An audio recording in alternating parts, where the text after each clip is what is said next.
Outside, London is slowly disappearing. A thick, silver mist has moved in from the Thames, swallowing the cobblestones of Baker Street and turning the familiar world into a quiet, muffled void. It is a morning where the city feels less like a place of iron and stone, and more like a half-remembered dream, drifting between the echoes of carriage wheels and the damp silence of the river. But here, inside the drawing room of 221B, the world is different. Here, the air is still, heavy with the comforting scent of cedarwood, old parchment, and the soft, rhythmic crackle of a dying fire in the hearth. You are safe. You are warm. The frantic pulse of the Victorian metropolis cannot reach you through these thick velvet curtains. As you settle into the deep embrace of the armchair, let the weight of your own world dissolve into the long, liquid shadows dancing across the floor. Look around this sanctuary. The amber glow of the oil lamps casts a honeyed light over the spines of 1,000 leather-bound books, their gold-leaf titles shimmering faintly in the gloom. There is a profound, meditative order in this room. The grandfather clock in the corner marks the passage of time with a slow, hypnotic pulse, a steady wooden heartbeat for a city that is finally settling into its nightly slumber. Every tick is a suggestion to breathe deeper, to let your thoughts drift like the blue smoke from a cooling pipe. Sherlock Holmes stands by the mantelpiece, a lean silhouette against the fading embers. He is not restless tonight. He is contemplative, holding a single porcelain teacup as the steam rises in a lazy, winding ribbon toward the ceiling. We are not here to chase shadows through dark alleys or engage in the frantic heat of a pursuit. Tonight, we are here to unravel a mystery of a different kind of mystery that began not with a cry for help, but with a silent, bandaged stranger found sitting perfectly still in the freezing fog of Kensington Gardens. Imagine this man, if you will. He was found at dawn, dressed in the finest wool of Savile Row, his posture regal, his gloved hands resting calmly on the silver-topped cane. He looked every bit the English aristocrat, a pillar of society, unmoved by the biting chill of the myth. And yet, there was a detail that caused even the most hardened constable to catch his breath. His entire head was encased in pristine, white linen bandages. There were no openings for eyes, no gap for a mouth, no hint of the man who lived beneath the cloth. He was a hollow masterpiece, a gentleman who possessed every outward mark of status, save for the one thing that makes a person human, a face. To look upon him was to look into a mirror that reflected nothing back. He sat there, an island of absolute stillness, waiting for a life he no longer remembered, or perhaps a life that had been systematically stolen from him. It is a crime of nothingness, a quiet theft of a soul's reflection. As Holmes turns the unopened envelope in his hands, the wax seal catching the firelight, we begin to realize that the truth is not always loud. Sometimes, the truth is buried deep beneath layers of silk and lace, waiting for a patient mind to unwrap it, one thin strip of linen at a time. There is no rush to find the answers. The mystery is patient, and so are we. The fire in the hearth has settled into a deep, glowing red, radiating a gentle heat that seems to soften the very edges of the room. We are protected here, held within this brief moment of Victorian twilight, where the only thing that matters is the flow of the story. The world outside may be vast and uncertain, but in this room, every shadow has a source, and every silence holds a secret waiting to be whispered. As the tea grows cool and the fire grows dim, we prepare to leave this sanctuary of wood and wool. We are going to step back into the year 1894, walking together through the damp, quiet streets to find where the mist began. The cool air is calling to us now, not as a threat, but as a path. We leave the warmth of the hearth behind, carrying its light within us as we move toward the iron gates of the park, where the stranger waits in his white-wrapped silence.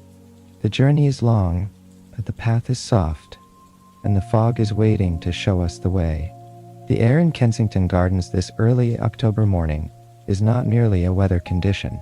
It is a physical presence, a heavy, velvet curtain of silver gray that clings to the skin like a damp silk shroud.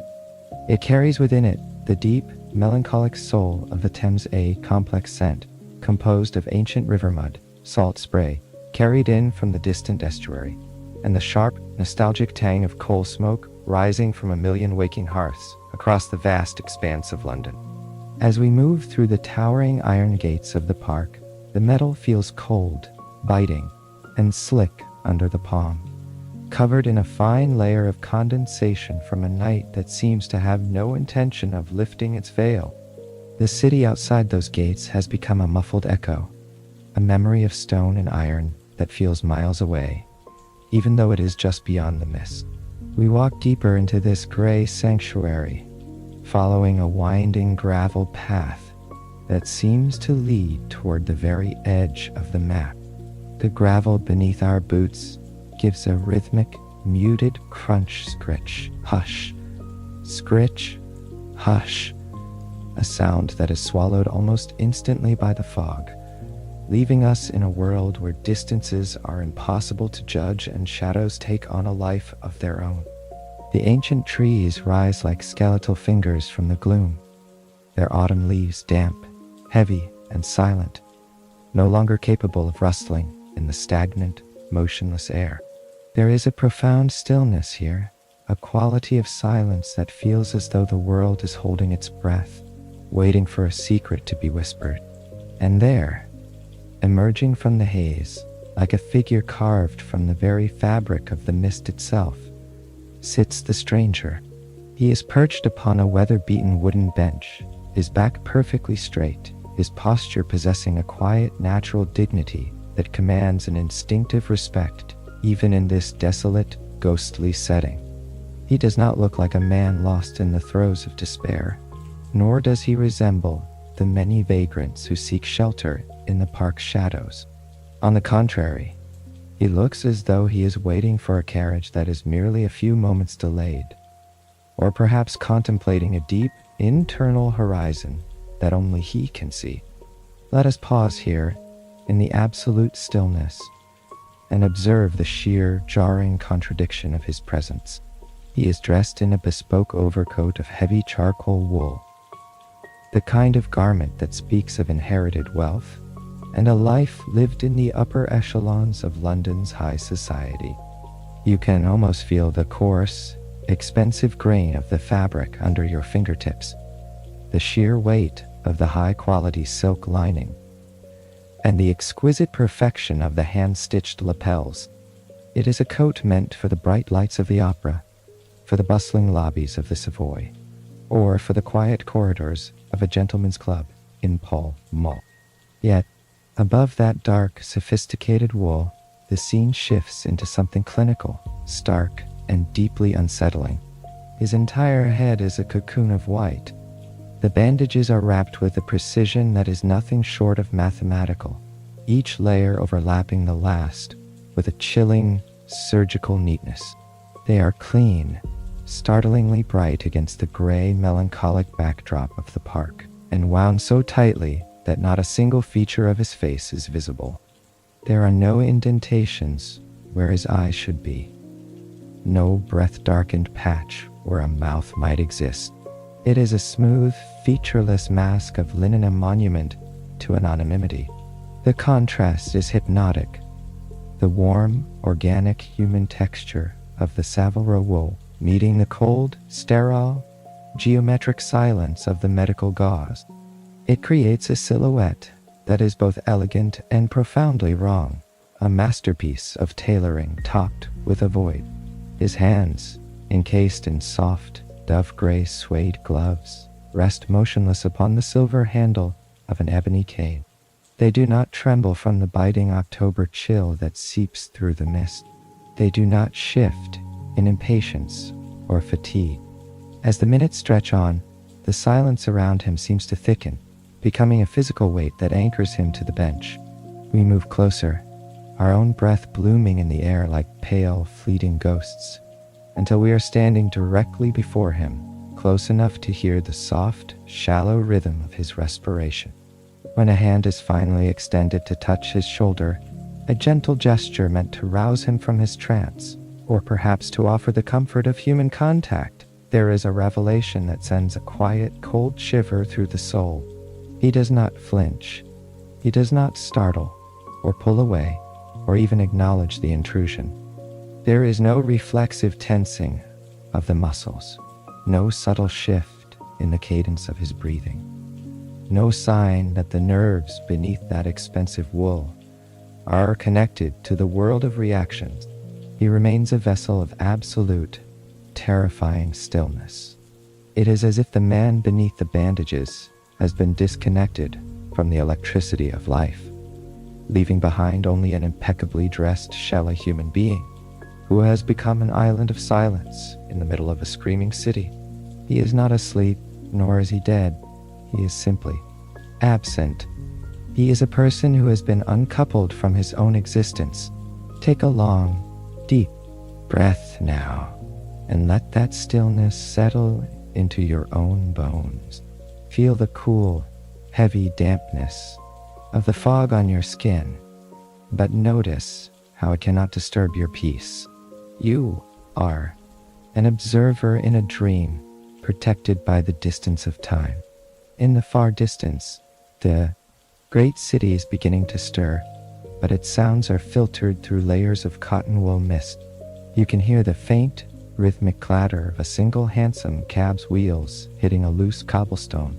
Blocks away, clack tap, a lonely, hollow sound that only serves to reinforce the sanctuary of the park.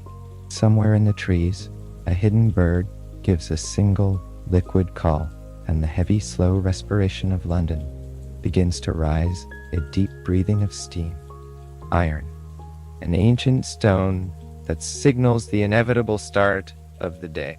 This rhythmic pulse of the waking world serves as our guide, a signal that we have absorbed all we can from this cold, gray scene.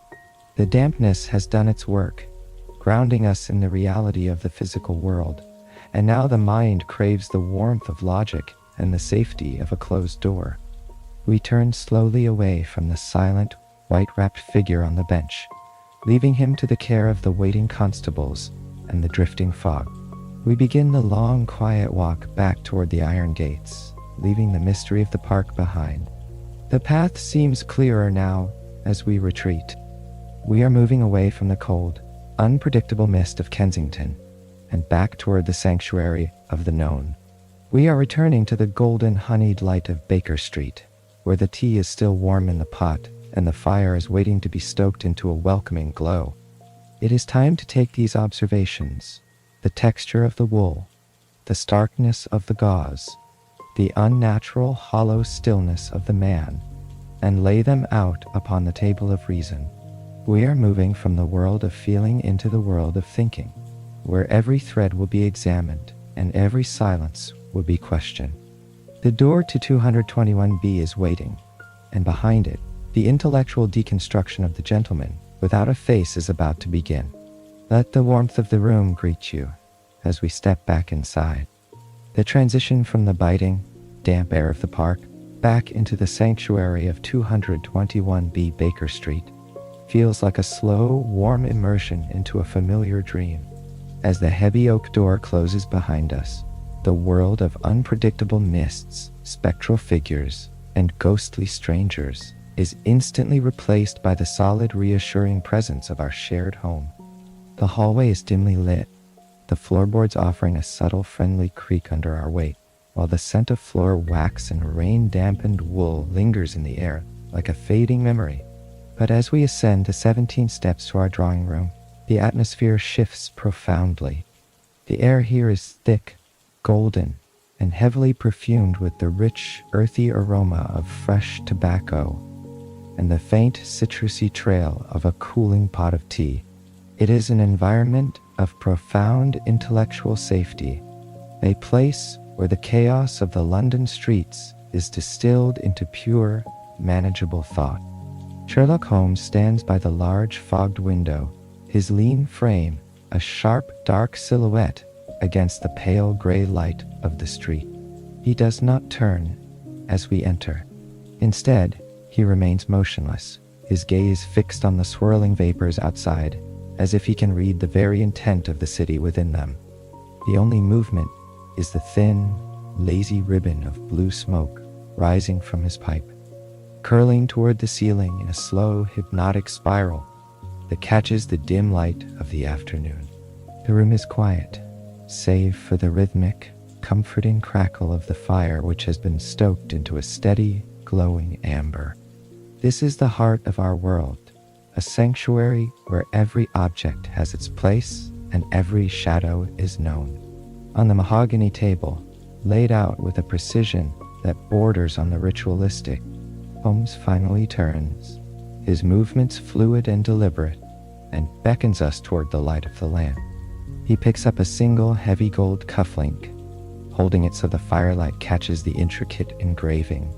The monogram LA is etched into the metal in a flowing, Victorian script, the lines so fine and deep, they seem almost like the webs of a golden spider frozen in time. Let us look closer at these artifacts of a lost life, for in their silence, they speak volumes. The cufflink is not merely a piece of jewelry, it has a density, a tangible weight that speaks of true inherited wealth.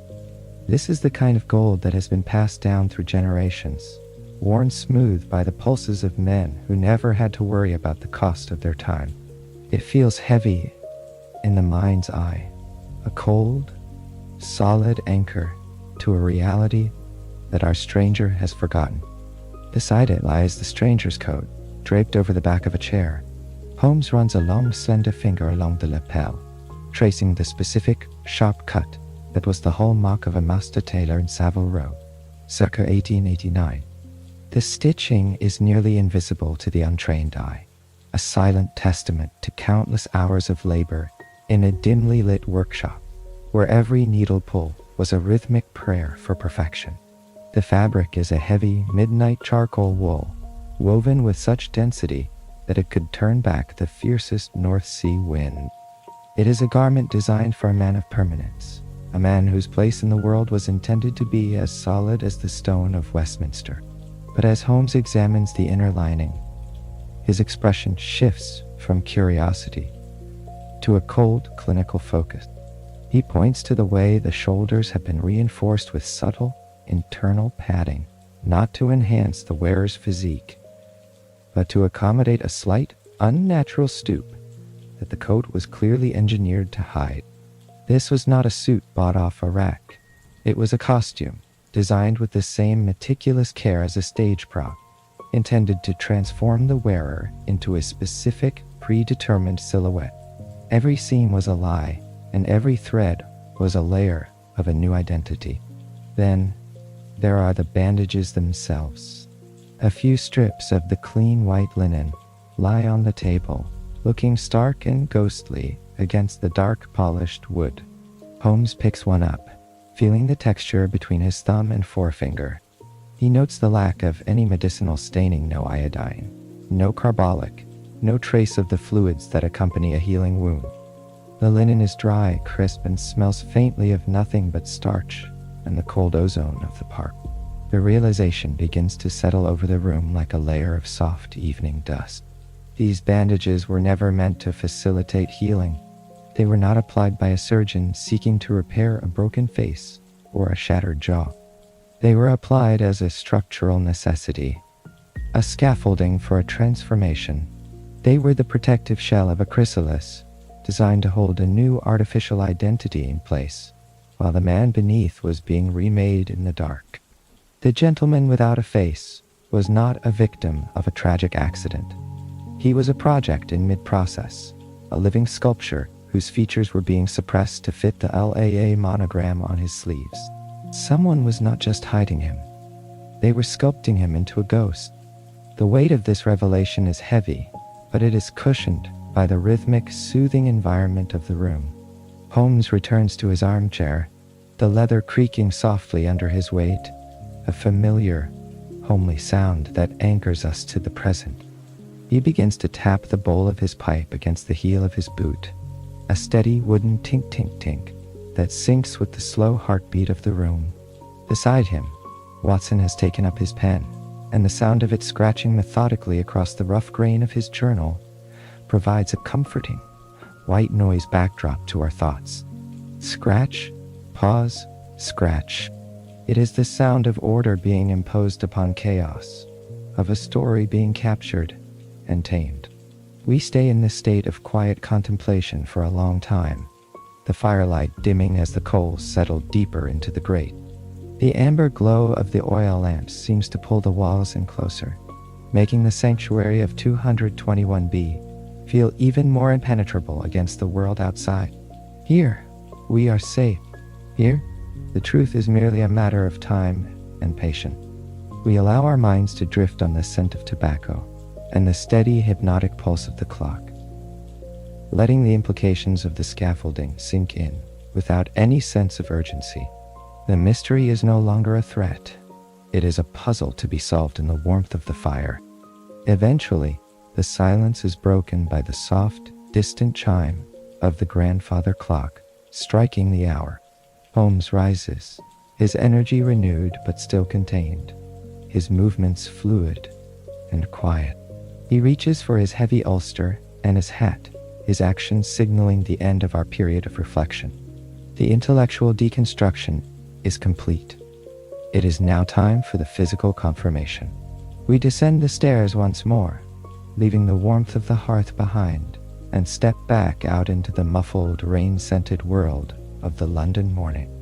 A hansom cab is waiting for us at the curb, its lamps glowing like the eyes of a patient, prehistoric beast in the fog. We climb inside, the leather seats feeling cold and smelling of rain and old wood, and begin a quiet, rhythmic ride through the dampened streets. The sound of the horse's hooves is a steady, clopping beat clip-clop. Clip-clop as we pass through the great stone arches of St. Bartholomew's Hospital.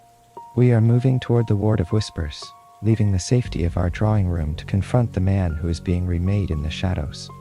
The carriage sways gently, a cradle of wood and iron, carrying us deeper into the heart of the mystery as the world outside fades into a blur of gray and gold.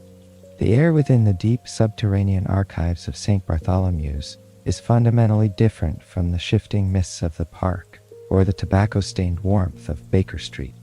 Here, beneath the weight of London's bustling streets, the atmosphere is ancient, heavy with a silence that feels as though it has been accumulating, layer by layer, for centuries. It is a dry, preserved stillness that tastes of crumbling vellum, bitter oak gall ink, and the sweet, heavy residues of the beeswax used to seal the great ledgers of the city's history. As we move deeper into these vaulted stone chambers, the frantic pulse of the world above the iron wheels on cobblestones, the shouting vendors, the relentless driving energy of Victorian commerce fades into a faint, rhythmic vibration, a ghostly echo that only serves to emphasize the profound and sacred quiet of this underground kingdom. The walls are lined with floor-to-ceiling shelves of dark, aged oak, bending slightly under the immense weight of thousands of leather-bound records, each one a silent, dust-covered witness to a life lived, a fortune squandered, or a noble name forgotten by time. Sherlock Holmes moves through this labyrinth of forgotten information with a predatory yet silent grace, his long, slender fingers dancing almost affectionately over the cracked leather spines. He navigates the darkness, not with haste, but with a patient, practiced certainty, until his hand finally settles upon a particularly thick, heavy volume bound in faded crimson calfskin. He carries the massive ledger to a small, sloped reading desk, a solitary island of wood illuminated by the low, flickering glow of a single, hissing gas jet. The light is amber and warm, casting long, swaying shadows, that make the surrounding shelves seem to breathe in a slow, hypnotic dance. There is no urgency here. The archives demand a total surrender to the slow passage of time, a willingness to sift through the echoes of the past, to find the fragile thread of the present.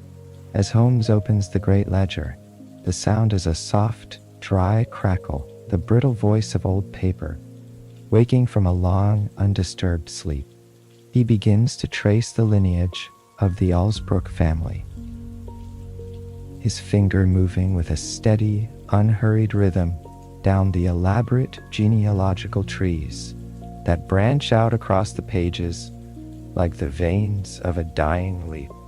The Alsbrooks were a family of immense, almost mythic standing owners of vast coal-rich northern estates and holders of a title that stretched back into the shadowed era of the Plantagenets. But as we follow the ink toward the present day, the records become stark, cold, and final. 5 years ago, the line was thought to have been severed forever. The SS Orion, a steamship bound for the Mediterranean, had vanished during a fierce winter gale off the treacherous coast of Spain, carrying with it the young Lord Julian Alsbrook, the last direct male heir to the family's staggering fortune. Listen to the rhythmic, repetitive sound of Holmes turning the heavy vellum pages. Flip, tight, down. Pause. Flip, butto, dat. Each movement is a deliberate heartbeat in the absolute silence of the vault. The low, unceasing hum of the gaslight above us provides a steady white noise drone, a constant, comforting vibration that anchors the mind in a state of focused, meditative calm. Holmes points to a series of complex legal codicils added to the family trust following the tragedy of the shipwreck.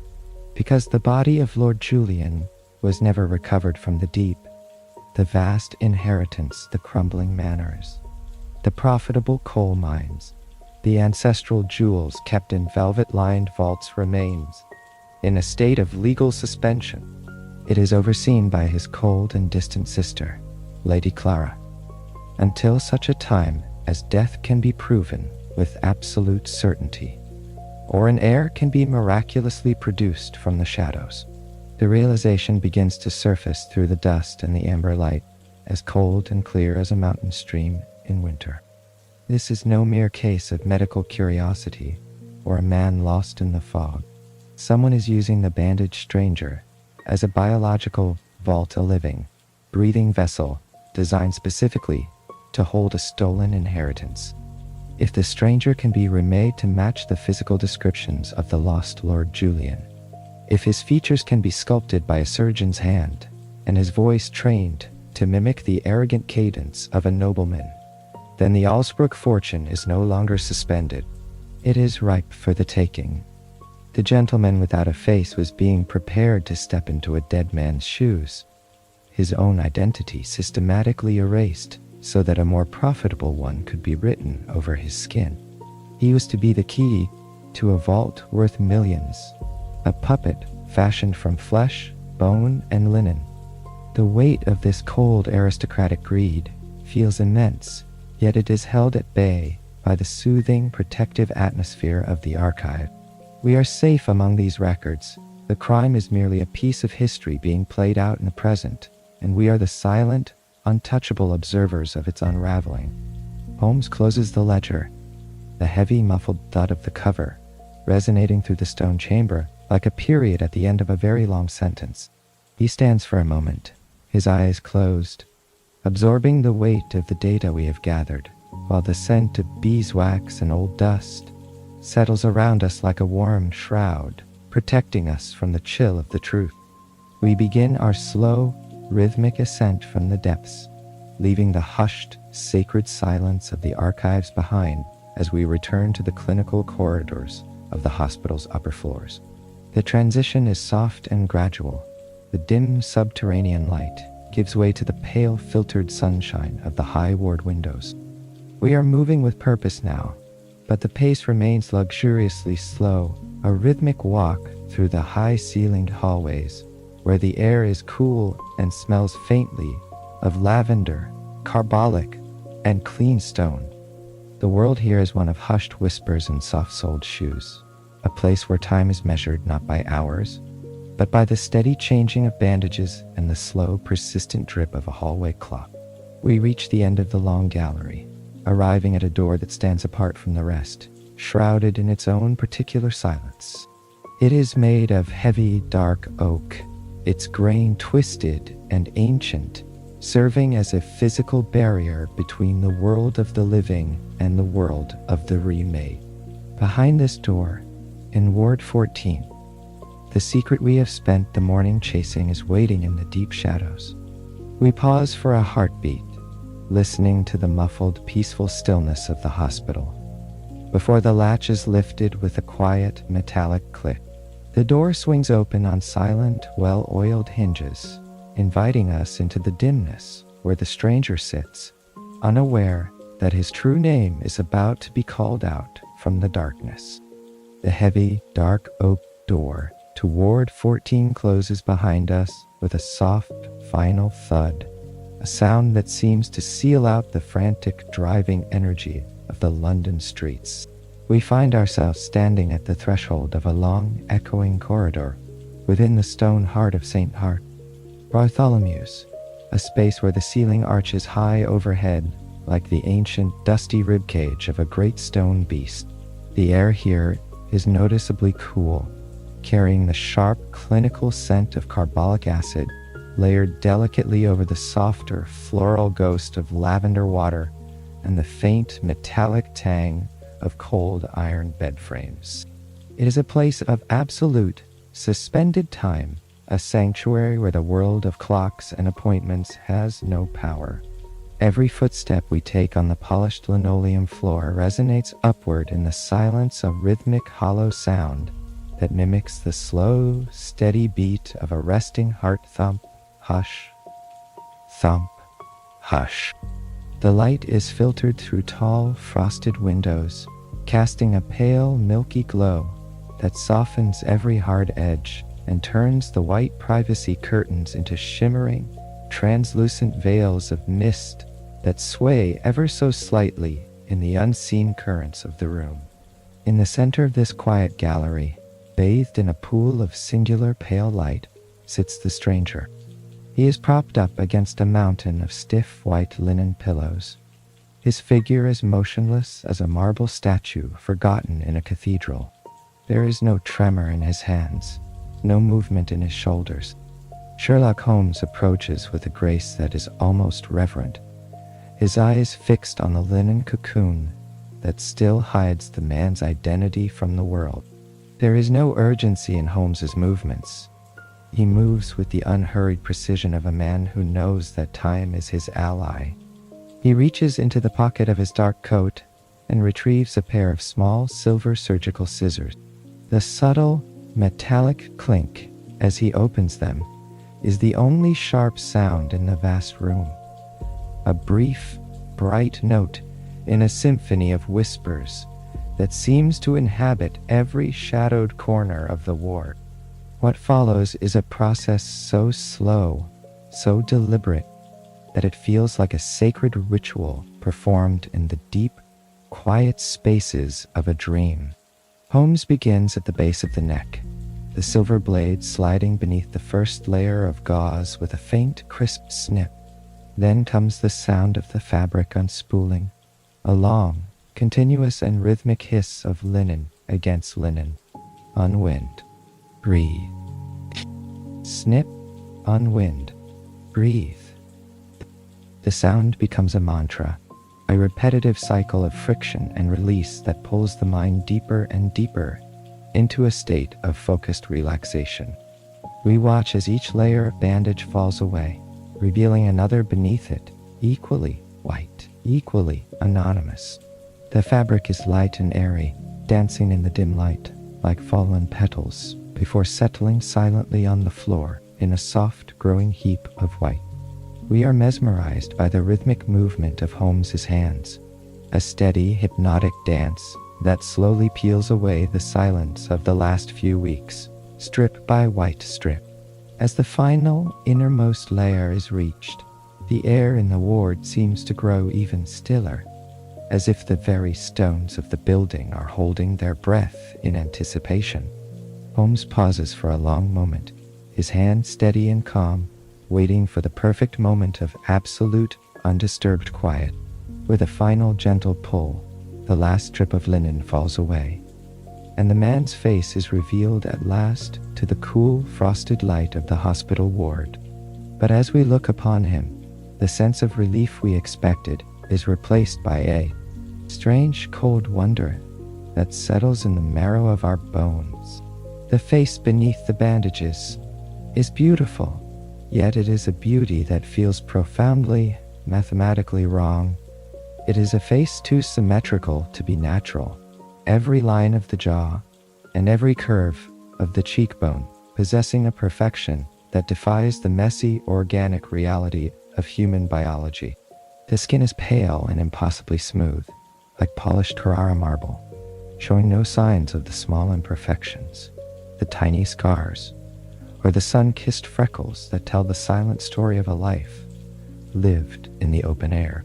It is a masterpiece of surgical deceit, a countenance that has been sculpted by a knife to mimic a portrait, a mask of living flesh designed to play a part in a high-stakes drama.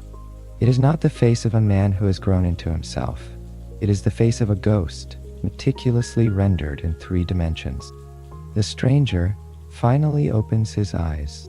They are a deep, hollow blue, reflecting the frosted light of the windows like 2 still, forgotten pools of rainwater in a dark forest. When he speaks, his voice is not the vibrant, arrogant tone of a young nobleman, but a dry, rhythmic whisper that sounds like the rustle of autumn leaves against a cold stone wall. He does not ask who he is or where he has been. Instead, he speaks of the void.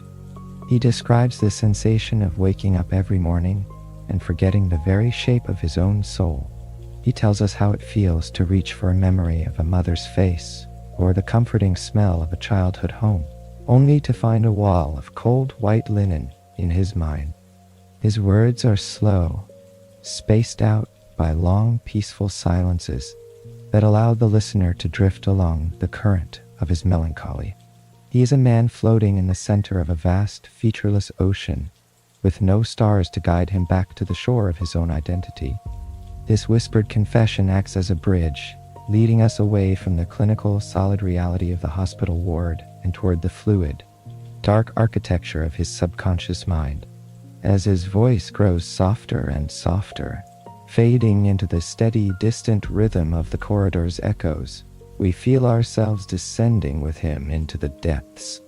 We are moving away from the cold stone and the scent of carbolic, drifting down into the patient's dreams where the boundaries of the self are dissolved by the dark, rising tide of a memory that was never his own. The light of the ward begins to dim, slowly replaced by the deep, rhythmic pulse of an endless black sea that waits for us in the silence.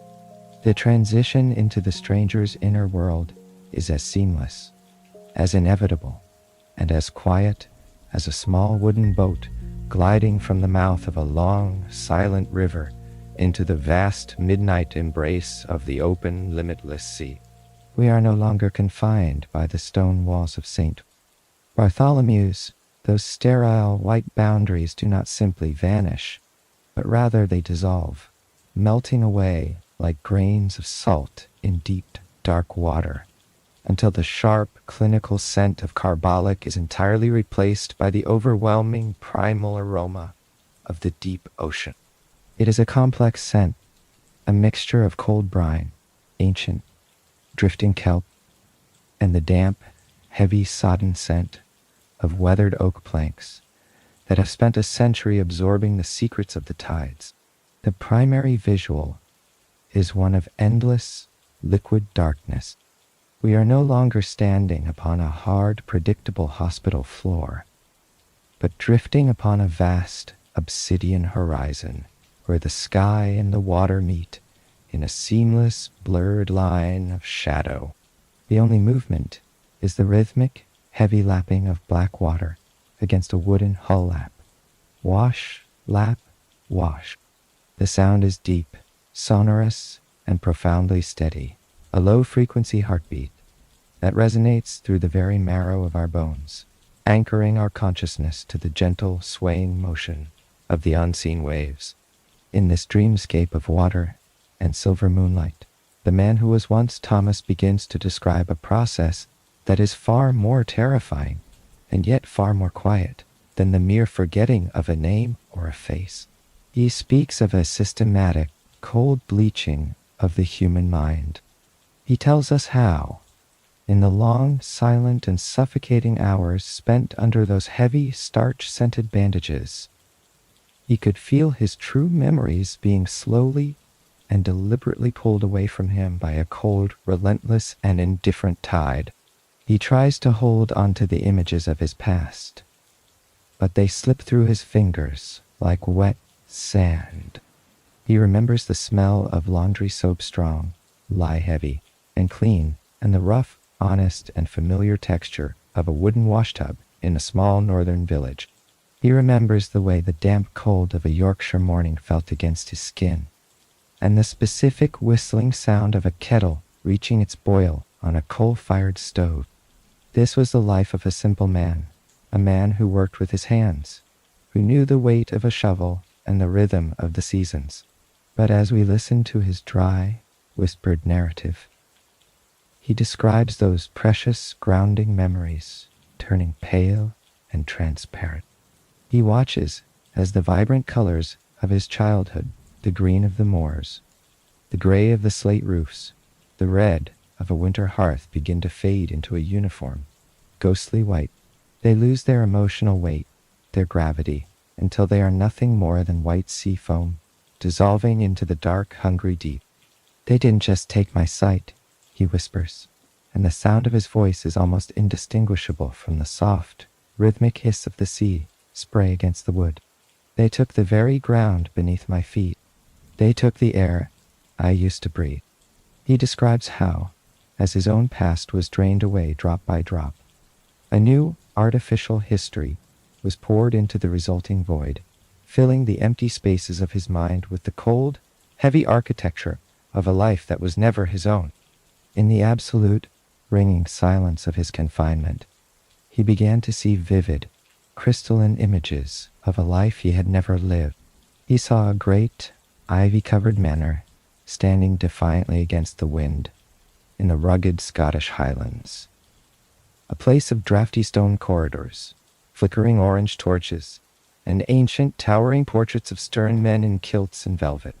He heard the names of ancestors he did not know and could not love, whispered into his ears with the persistent, rhythmic cadence of a nightly prayer. He was being fed the life of Lord Julian Alsbrook like a slow-acting, numbing medicine, administered in the dark until the artificial memories of hunting lodges, London gentlemen's clubs, and vast aristocratic legacies began to feel more solid, more real, and more true than the evaporating, ghostly truth of his own humble and honest existence.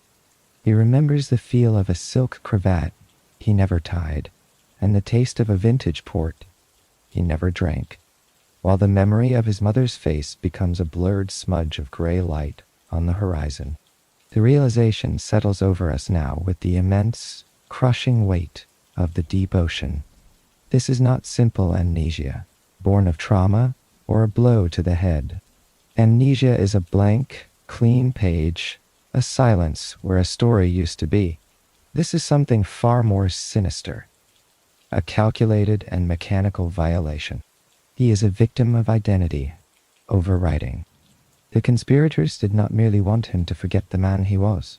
They wanted him to become someone else entirely, to house a stolen life and a stolen title within his own ribcage. Every long, lightless hour spent in that sensory deprivation cocoon was an hour spent carefully and surgically overriding the very fabric of his soul. They used the darkness to starve his true self of light and connection. And then they used the persistent silence to plant a masterful, expensive forgery. He is a living, breathing palimpsest, a piece of human parchment, where the original, honest text has been scraped away with a cold surgical knife, so that a lie of immense wealth and ancient power could be written over his very skin in permanent ink. He is a breathing forgery, a man whose mind has been terraformed, reshaped, and replanted to suit the cold, calculating greed of a dying aristocratic line that needed a ghost to claim a fortune. As we drift further and further into this rhythmic, aquatic trance, the sensory details of the dream become even more hypnotic, pulling us down into a state of total, peaceful surrender to the waves. We feel the slow, majestic ebb and flow of the tide, a movement so massive, so ancient, and so regular that it seems to dictate the very pace of our own breathing. We are no longer individuals. We are part of the water, part of the dark. The air is cool, damp and heavy with the promise of rain, carrying a fine, salty mist that settles on our skin like a soft, invisible blanket of the finest silk. We hear the distant, lonely, and strangely beautiful sound of the wind whistling through the unseen rigging of a ghost. Ship a high, mournful note that hangs in the air for a moment of perfect, crystalline clarity before being swallowed by the vastness of the October night. There is a profound sense of drifting, of being finally and completely unmoored from the jagged, noisy, and demanding shores of reality. We are pulled out into a sea where names, titles, and faces no longer have any weight, any gravity, or any meaning. The water is cold, yes, but it is not hostile. It is a cradle of forgetting, a dark liquid womb where the desperate, exhausting struggle to remember finally gives way to the absolute, shimmering peace of the unknown. We let the memories of the city fade. We let the sounds of London dissolve. There is only the boat, the water, and the rhythm. Lap, wash, lap, wash. The wood of the hull creaks softly, a comforting organic sound that speaks of strength and endurance. We move with the ocean, rising and falling in a cycle that has no beginning and no end, a slow, swaying pulse that leads us toward the deepest, darkest layers of rest. We stay in the state of suspended rhythmic peace for what feels like hours, or perhaps lifetimes. The sound of the water and the long, slow, mournful sighs of the wind acting as a powerful, irresistible sedative for the weary spirit. The stranger's voice has lost its human edge, its sharp corners of pain and confusion, becoming just another wave in the vast, indifferent ocean, another gust in the shifting, midnight gale. The world of Baker Street, the flickering yellow gaslights of London, and even the complexity of the mystery itself feel like a distant, irrelevant fever, dream flickering and unimportant compared to the vast, dark tranquility of the Black Sea. We are safe here in the darkness, held by the sea, moving with the tide in a harmony of shadow and sound. The rhythm is our only reality, a slow, swaying pulse that guides us away from the light of the waking world. But even in the deepest, most rhythmic and perfect dream, there is a point of quiet, inevitable return.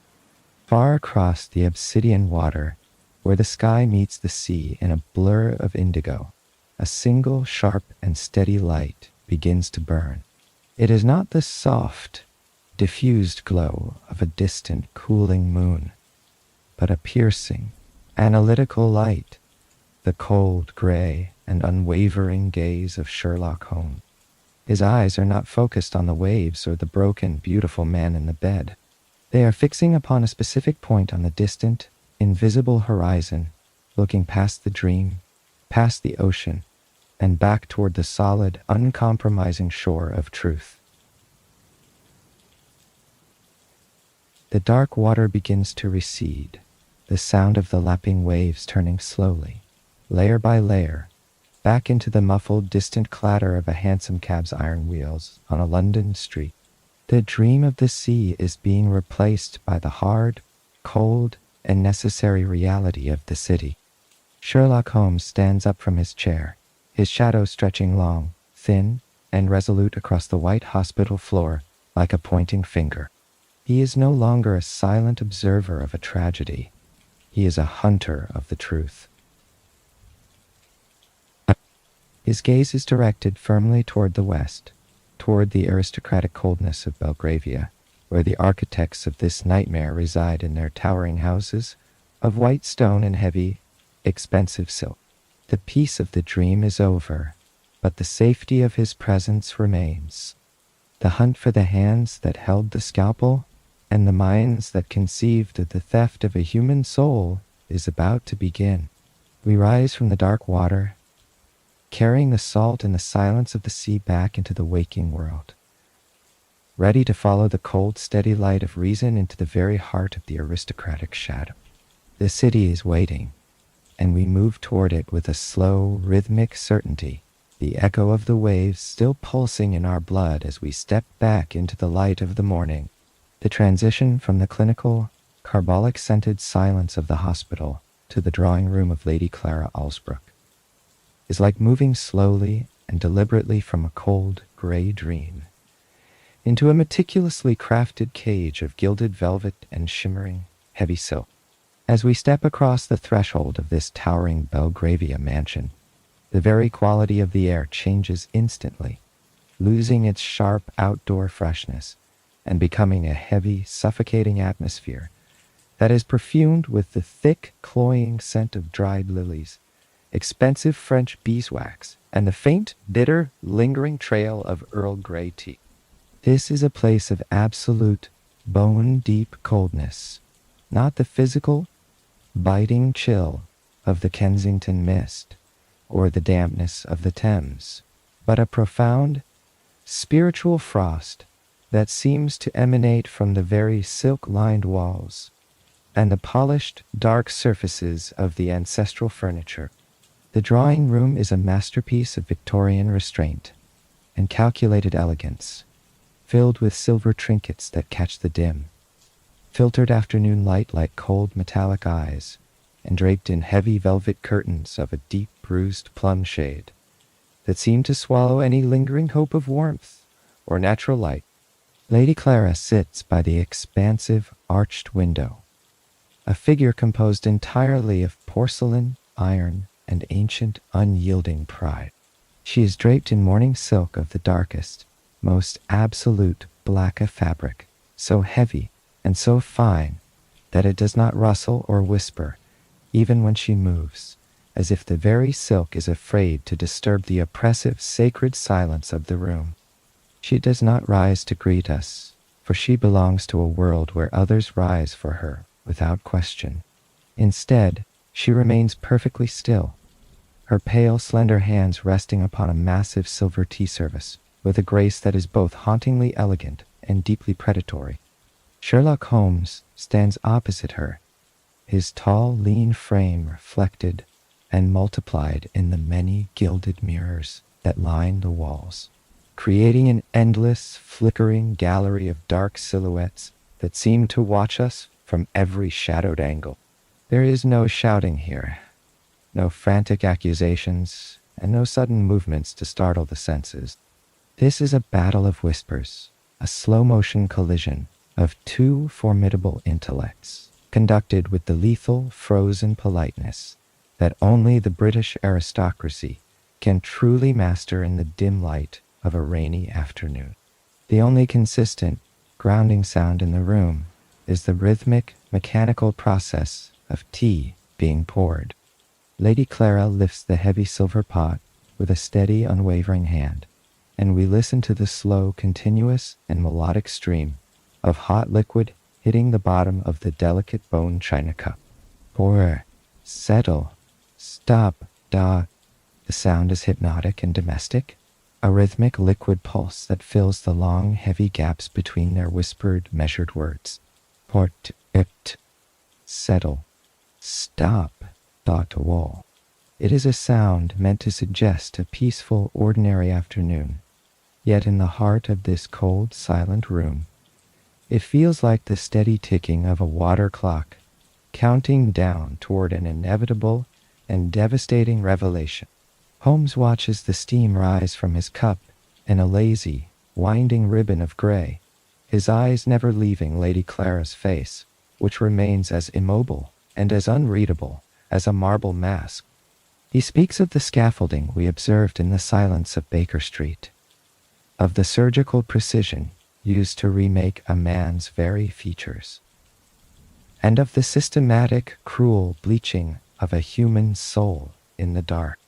His voice is low and steady, a melodic baritone that anchors the room in a state of calm, analytical focus, preventing the mind from wandering into anxiety while the truth is slowly unveiled. Lady Clara offers a thin, bloodless smile that does not reach her cold blue eyes. She does not deny the existence of the bandaged stranger. She simply dismisses his humanity with a slight, dismissive wave of her gloved hand. To her, the man in Ward 14 is not a victim of a terrible crime, but a necessary instrument of her family's preservation and the continuity of the Allsbrook line. As the whispered battle continues, the truth begins to emerge, layer by slow layer, from behind the silk curtains and the polished silver mirrors. Lady Clara did not need a brother to love, nor did she seek to recover the lost Lord Julian out of a sense of sisterly loyalty, grief, or affection. She needed a living ghost. She needed a breathing vessel that looked enough like the missing heir to satisfy the suspicious, prying eyes of the lawyers, the London banks, and the executors of the family trust. A biological key that could hold a heavy gold pen and sign the deeds to the vast, coal-rich Allsbrook estates. Once the signatures were dry and the wealth was legally secured, the ghost would have served his singular, mechanical purpose, fading back into the deep shadows of a private asylum or a quiet, forgotten grave, leaving the entire fortune firmly in her pale, steady, and unyielding hands. The stranger was never intended to be a man again. He was designed, sculpted, and trained to be a signature in a bespoke charcoal suit. The weight of this cold, calculated greed is immense. A dark, unseen pressure that seems to shrink the walls of the drawing room until the air feels thin. But as the tension reaches its peak, we are safely grounded by the soothing rhythmic environment outside the heavy velvet curtains. The gray afternoon has turned into a steady, unceasing, and rhythmic rain, and we can hear the soft, persistent, and melodic tapping of the droplets against the intricate, stained glass windows. Tap, tap, tap, tap, tap. It is a natural, mindless rhythm, a heartbeat of the earth itself that contrasts beautifully with the artificial, lethal games being played inside the house. The rain washes the soot of London from the glass, creating a blurred, watery world outside that feels safe, distant, and peaceful. We listen to the rain, letting its steady, predictable pulse calm our heartbeats and slow our breathing, even as Holmes prepares his final decisive move in this long game of aristocratic shadows. There is a long, heavy, and profound silence after Lady Clara's quiet admission, a silence so thick and tangible that you can almost feel the texture of the dust motes dancing in the pale gray light. Holmes reaches into the deep, dark pocket of his ulster and produces a small, heavy object wrapped carefully in soft, worn chamois leather. He unwraps it with slow, deliberate, and rhythmic movements, revealing a dark, gleaming wax cylinder that catches the flickering firelight like a precious gem. It is a fragile, beautiful thing, a mechanical record of a voice that was meant to be erased from the book of history forever. The human soul, Lady Clara, is not so easily bleached as a piece of fine Highland linen. Holmes whispers, his voice carrying a sudden, sharp, and undeniable edge of quiet, steady triumph. He sets the cylinder upon the small, portable phonograph he has brought with him, his hands moving with the practiced grace of a master musician. The sound of the needle hitting the spinning wax is a faint, rhythmic scratching hiss. Click, hiss, a sound that signals the end of the end. Long battle in silk and silver. The bridge is finally crossed. We are no longer in a room of whispered lies and aristocratic shadows. We are in the presence of an undeniable mechanical truth that cannot be silenced by wealth or status. The recording begins to spin in a blur of dark wax, and the first notes of a voice, the stranger's true, honest, and unadorned voice, recorded before the bandages, before the knife, and before the long darkness begin to fill the cold, silver-lined room. It is a sound that shatters the frost of Belgravia with the sudden restorative heat of a stolen past. We listen as the rain continues its steady, faithful tap against the glass, a rhythmic witness to the quiet undoing of a masterpiece of deceit.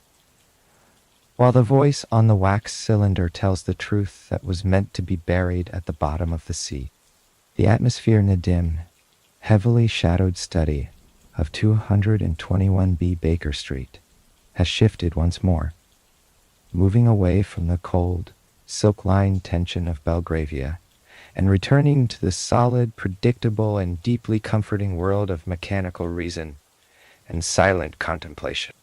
The only light in the room comes from a single, low-burning oil lamp that casts a soft, flickering amber glow across the dark, polished mahogany table, where the phonograph sits, a silent, brass and wood sentinel of the absolute, unvarnished, and ultimate truth. We listen carefully, with a sense of profound stillness, to the preliminary, rhythmic sounds of the machine as it prepares to speak, the low, mechanical whir of the polished brass gears turning in perfect, tireless, and hypnotic synchronization, and the steady, persistent, and mesmerizing hiss of the sapphire needle as it finds its delicate path upon the road. Whir, hiss, whir, hiss.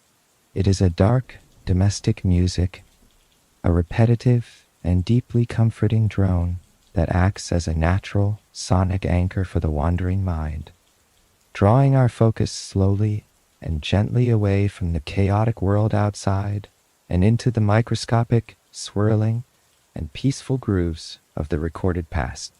Sherlock Holmes leans forward into the warm amber light, his face partially obscured by the soft, dancing shadows of the evening, his long, slender fingers resting lightly and patiently on the edge of the table as he analyzes the white noise of the recording with a quiet, meditative intensity that invites us to do the same. To the untrained or anxious ear, the sound is merely a chaotic, meaningless crackle, like the dry burning of autumn leaves in a distant, forgotten hearth, or the steady, rhythmic sound of far-off rain falling upon a tin roof in the middle of a silent night. But to Holmes, and now to us, this noise is a vast, intricate, and beautiful landscape of hidden evidence. He speaks in a low, rhythmic whisper, a voice that feels like a warm blanket about the subtle, undeniable, and profound differences in the very architecture of the human voice.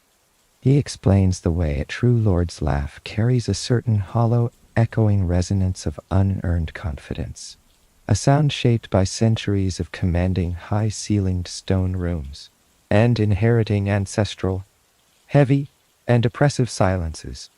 He contrasts this with the stranger's recorded voice, which possesses a fundamentally different kind of weighted, grounded, honest, earthy, and sincere vibration that speaks of long years of physical labor, of the thick, humid steam rising from a laundry vat, and of the rhythmic, tireless scrubbing of heavy Victorian linens against a rough, weathered wooden board under the pale morning light.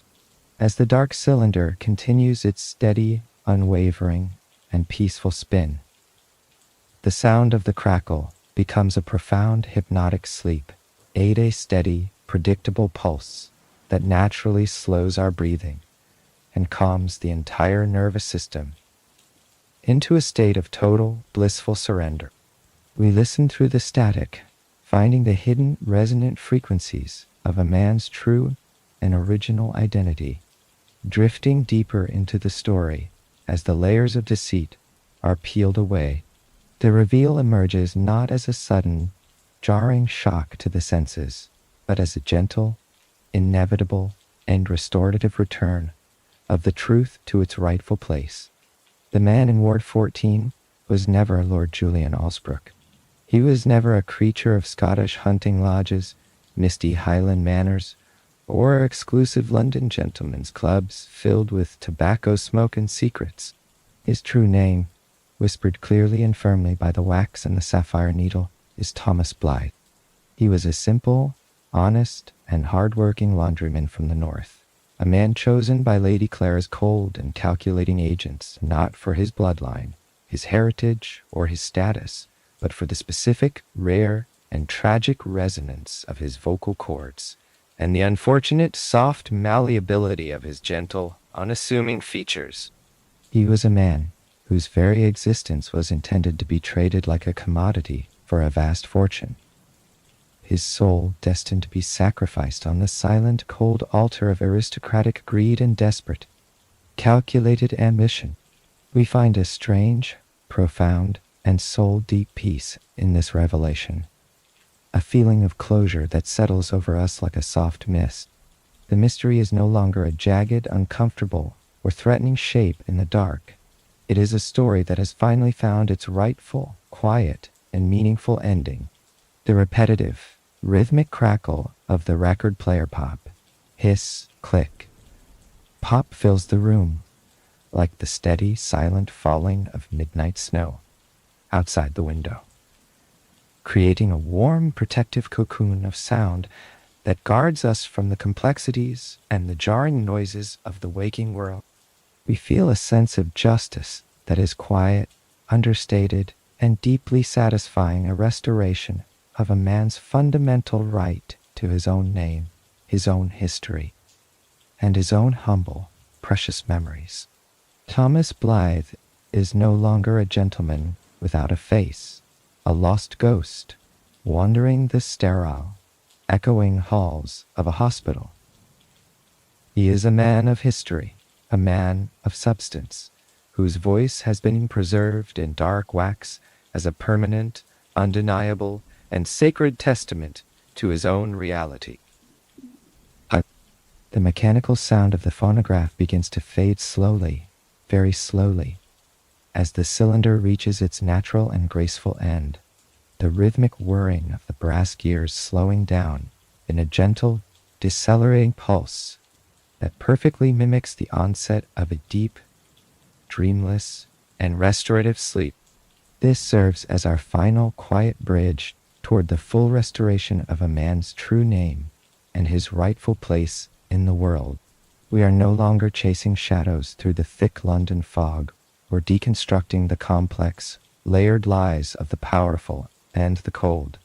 We are moving toward the final, peaceful, and silent restoration of a man's true identity.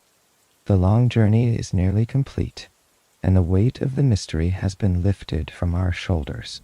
We prepare to leave the dim, amber-lit sanctuary of the study and return one last time to the hospital ward, not as investigators, hunters, or observers, but as the quiet, respectful bearers of a name that was almost lost forever to the salt and the cold embrace of the sea.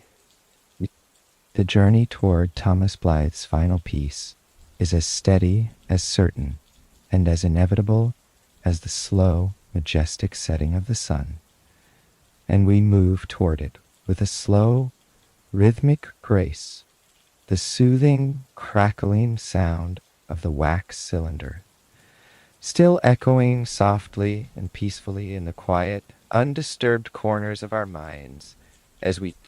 The room is perfectly still, the lamp is burning low, and the truth is finally at hand, wrapped in the steady, rhythmic, and comforting pulse of the night. The final return to the quiet, hallowed halls of St. Bartholomew's Hospital is not marked by the urgent, rhythmic thumping of heavy footsteps or the sharp clinical anxiety of a mystery left unsolved. Instead, the long stone-arched corridor feels profoundly different now. It is bathed in the soft, honeyed, and golden light of a late April afternoon, a gentle warmth that seems to settle deeply into the very ancient stones of the building. We enter Ward 14, just as the long shadows of the evening begin to stretch across the polished floor. Finding the stranger.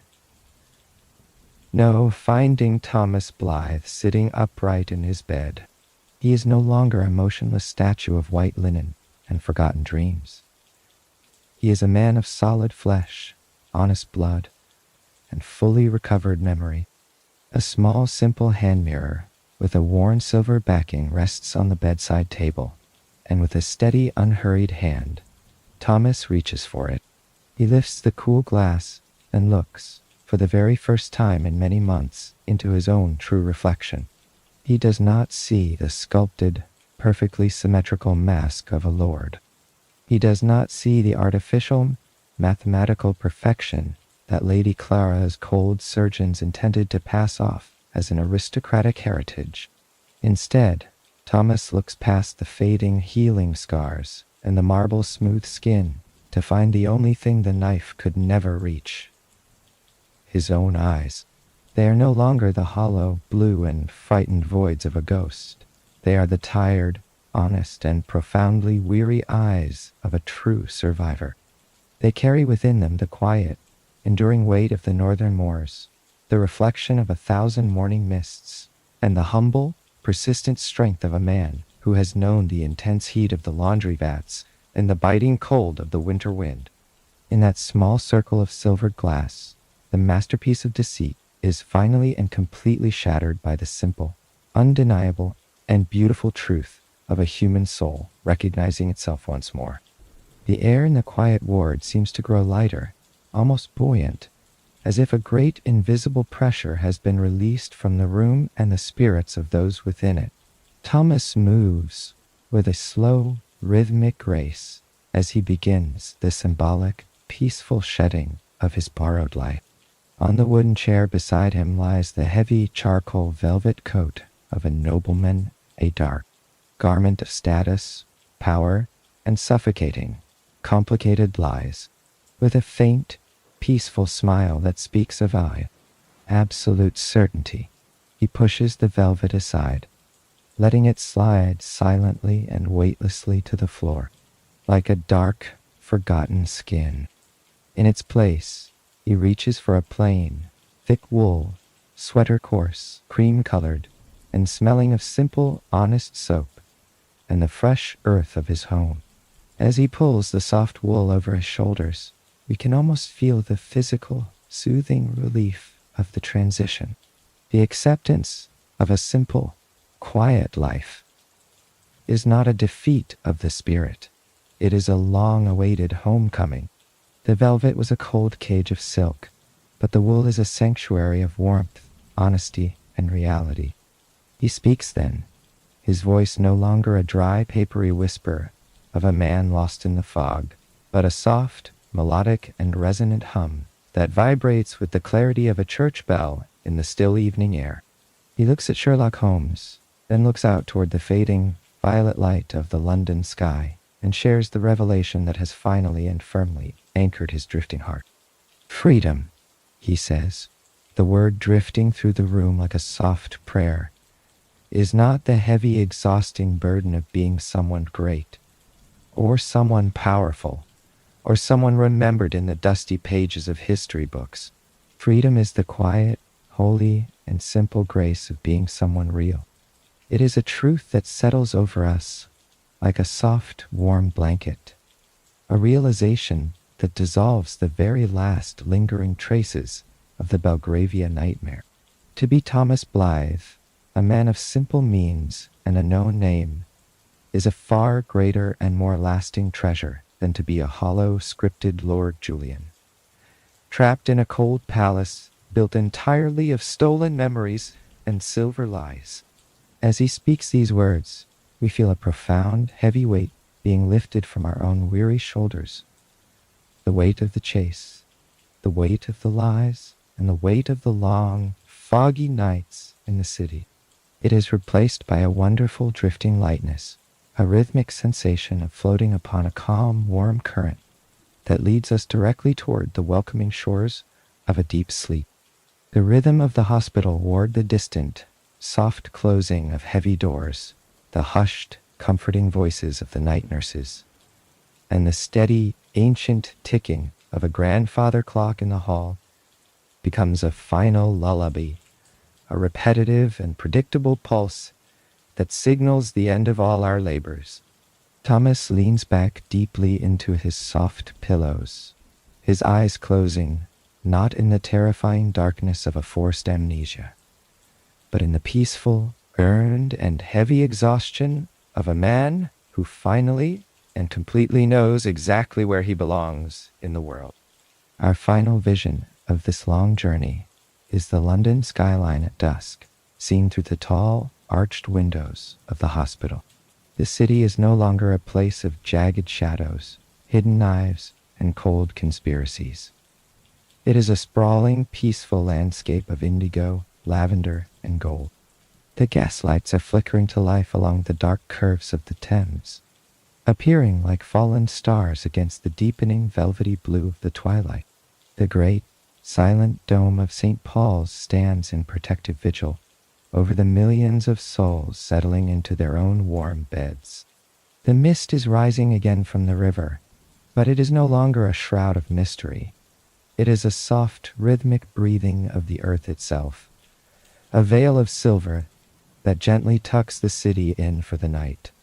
As the light fades into a perfect, velvety black, we drift away with the city, carried into the stillness by the quiet, honest name of a man restored, and the rhythmic, unceasing, and comforting heartbeat of the London night. The final chapter of our long atmospheric journey brings us at last to the vast, echoing, and majestic cathedral of iron and steam that is Euston Station. The great, soot-blackened iron arches reach upward into the pale gray London sky, looking for all the world like the ancient ribcage of a slumbering, prehistoric titan. Beneath these massive, imposing structures, the air is thick, heavy, and alive, filled with the rhythmic, deep, pulsing breath of the great iron engines. Steam rises in great, billowing and iridescent clouds from the cold metal tracks, twisting and curling in the damp air, like the pale, restless ghosts of all the secrets we have unearthed together in the shadows. It is a place of absolute transition, of quiet departures and silent arrivals, where the solid, demanding world of the city begins to dissolve into the rhythmic, hypnotic motion of the steel rails. The heavy scent of coal smoke, wet iron, and old Victorian brickwork hangs in the heavy atmosphere, a familiar and grounding aroma that signals the final, peaceful crossing of a threshold.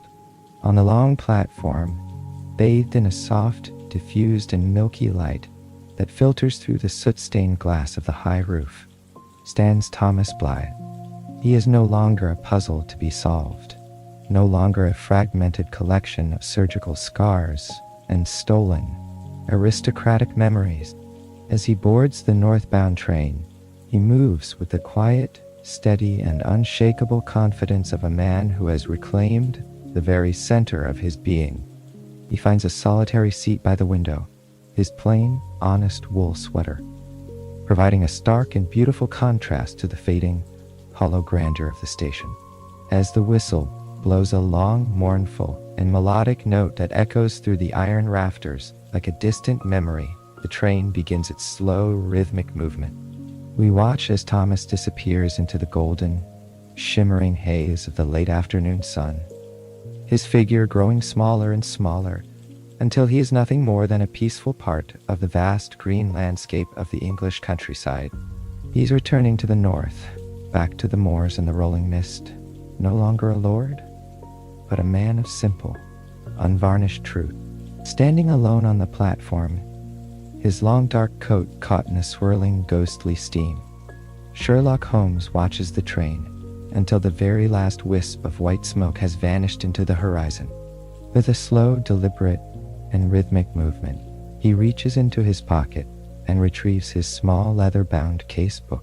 He does not mark the final page with the cold, sharp satisfaction of a hunter who has made a capture, nor with the intellectual pride of a victory over the elite.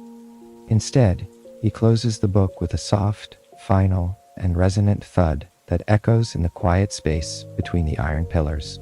He is satisfied not with a prison cell or a gallows, but with something far more rare and restorative, a soul restored. The case of the gentleman without a face is no longer a mystery to be dissected. It is a human life that has been mended, a story that has found its rightful, quiet, and sacred ending in the fading light of the day. As we turn away from the station and its iron arches, the sounds of the world begin to fade and soften, layer by slow layer, into a profound, heavy, and welcoming silence. We hear the distant, rhythmic clatter of the train fading into a mere whisper, a heartbeat of iron that eventually dissolves into the still evening air. Back in the amber-lit sanctuary of Baker Street, the only sounds remaining are the ones that guide us toward the deepest, darkest layers of rest. We hear the steady, ancient, and faithful ticking of the grandfather clock. In the hall tick, hush, a rhythm that mirrors the slow, peaceful beating of a heart in deep slumber. Outside, the rain has returned, a soft, unceasing, and melodic patter against the window pane that washes away the very last traces of the day's long labors. Tap, tap, tap, tap, dot. The fog is returning now, creeping in from the dark Thames in long silver fingers that wrap the city in a protective, silent, and ancient embrace. As the mist thickens, the boundaries of the room begin to soften, blur, and melt away. The world of logic, reason, and light is receding, replaced by the vast, dark, and shimmering tranquility of the night. As the fog returns, and as the steady rhythm of the rain lulls your senses into a state of total blissful surrender, you too may feel yourself beginning to drift. You are moving away from the city, away from the mystery, and into the cool, quiet, and eternal shadows of the subconscious. You are drifting into a place of absolute, shimmering peace, where the heavy weight of the self is finally and forever lifted. There are no more puzzles to solve, no more names to remember, and no more paths to follow. There is only the silence, the mist and mist, the dark, rhythmic pulse of the infinite loop. Into the shadows, into peace, sleep, goodbye.